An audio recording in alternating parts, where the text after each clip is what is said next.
A very good morning, ladies and gentlemen, and an extremely warm welcome to the restaurant congregation here today, the Restaurant India 2017, the East India edition. You know, for us at Franchise India, it means a lot to have you all over here this morning and today, throughout the day. Because we feel that, restaurant industry is one of the most powerful consumer industries that exists, not just within the world, but most importantly in India, because we are a very, very young country. And for a young country like India, we feel that restaurants is perhaps one of the best businesses, one of the best business opportunity which exists at large. Now, why I believe it is that, outside of technology, if a business can be built up very quickly, if a business can be built up to the scale of having $1 million P&L and probably being for somebody for 22 or 23-year-old, if he wants to run a business and wants to be successful in a short period of time, then perhaps I don't see a parallel industry out there which can give the same dynamics of business other than the restaurant industry. So I think perhaps it's one of the best times I am noticing for the restaurant industry in India today. I come across, as the editor of Franchise India, an entrepreneur, I come across all kinds of entrepreneurs, different genres, different industries. But I have always found that the restaurateurs, particularly restaurant entrepreneurs, they're the most sort of intelligent and creative lot of people. It's the way they look at things, the way they sort of build a whole new world between, 500 to 5,000 square feet space. I think it's incredible, the idiosyncrasies they put in this place. And that is the most beautiful part about restaurant entrepreneurship, that it's so vibrant, it's so alive as an industry. I don't see that too often in other industries. So really kudos to all of you who actually think of giving the customer something new, a fresh change in his life, and then be able to build such a strong business out of it. I always say this, in my various forums, that this is the only industry where I know entrepreneurs really know how to take their fun seriously. They're the most social beings, and yet they know how to be extremely dedicated to their business. So welcome to all of you over here to this restaurant congregation today. I feel that East India is perhaps, in terms of culinary, I think that a lot of firsts I have always seen in this side of the country. If I have to probably look at the most authentic Chinese cuisine anywhere in the country, I think it will probably be Kolkata or the rest of the East, where I would first think about. The street foods, you're pretty much giving it to the world, whether it's momos or mori, it's becoming popular all over not just in India, but all over the world today. London, I was quite amazed to read when I read about this chef in London doing jhal muri on the streets of London, and I think it's thanks to all of you who've made it so popular. Or whether it was the East India Company coming here and setting the British culture of food, which I still see quite alive in Kolkata particularly. Those long lines that one sees in the evening at Park Street tells about how people or how fond people are about the food in this part of the world.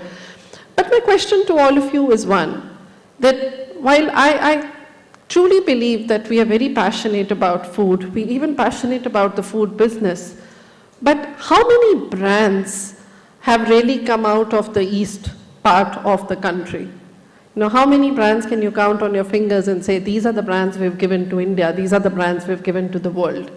Now the question arises why? If we are so creative and so passionate about food, why are we not creating enough brands coming out of Kolkata for the rest of the country, for the rest of the world? So I think my personal contention is that brand building has 3 dimensions to it. I'll probably just take an example of a brand which is probably well known to all of us, let's say McDonald's. And what are the 3 things which I have always found very special about McDonald's? I think the first thing was the whole culture, the whole heritage of McDonald's, which is very special. The name, it starts with the name, it's such an American name that wherever it will go, it will sort of create that, that sort of the whole attractiveness of United States within it, whether it's in Kolkata or whether it's in Portugal or whether it's in China, anywhere. So does your brand bring that flavor? Does it bring that sort of nativity of the place with the global flavor that you can take? Second thing I look for in a brand is diversity. Now, whether your food is really, a one-time meal in a day which a youngster wants to enjoy, or whether it is something that he can eat at any time of the day.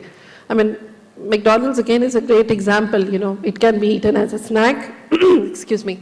It can be eaten as a snack, or it can be eaten as a meal.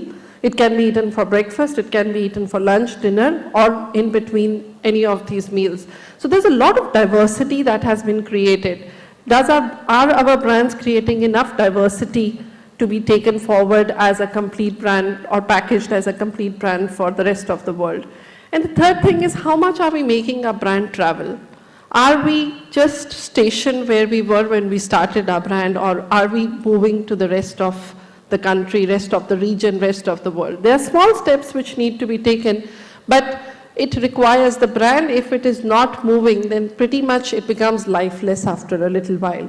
We need to make our brand travel a little more and be more ambitious about making it travel than we currently are. So it's really not about, it's about changing our mindset from food, building a food, to building a brand, which I think is really the call that all of us need to strategically take as restaurateurs. I would like to see in this forum, so in fact, when we curated the Restaurant India 2017, this is the first time we're doing it in Kolkata, but our flagship show is actually the Indian Restaurant Congress, which we've been doing for 7 years now, and we've got almost over 5,000 entrepreneurs in restaurant industry who attended it over the years. Our thought was very simple, that when the restaurant industry will come together, they will come, discuss, debate, they will eventually find their way together to grow. They'll find their way together to become more larger brands. And I think chain restaurants is really the order of the day. Building a chain is perhaps one of the most important thing that you can do to your business in the coming times. And it is something that, whether you do it from a customer-centric proposition, or whether you do it from a product-centric proposition or an operations proposition, but eventually it has to sort of come together, and you have to look at your restaurant becoming a chain of restaurants in the coming period of time. That's the starting point for us. And what would this really require? This would require for you to put a lot of things in place. You cannot be good at marketing and not understand operations, or you could know operations and not know finance. It's really about being well-rounded in all these areas in order to be able to build the kind of, in order to really, I would say, move from a restaurant to a restaurant enterprise. And that's, I think, where we need to be going as a restaurant company. And now, it's not really rocket science, and I think that's what we're going to take up during the course of the day over here, but it has lots of elements to it, and we'll take up these elements here. There is good news in this whole thing. The good news is that there are enough stomachs out there to feed, there are enough people there to serve, and there is room for everyone to grow. You cannot say that there is competition in the market and I cannot grow. So everything else is in place. It's only about us being ambitious enough and saying and taking a call that we are ready for growth. So ladies and gentlemen, once again, I warmly welcome you to the Restaurant India 2017 East India edition. And Arunima has probably announced quite a few house rules for you, but I just have one rule for you, that whatever else you do during the conference, don't hold yourself back. Whatever small or big idea that you have, whatever little sort of theory you have about running a restaurant business, share it more liberally, because when ideas are shared, they grow. And that is what we would like to see happening, this part of the world becoming bigger, better in terms of the restaurant industry, restaurant enterprises being run from here. So ladies and gentlemen, warm welcome, and I really hope that you have a great day, great networking during the course of the day here today. Welcome once again.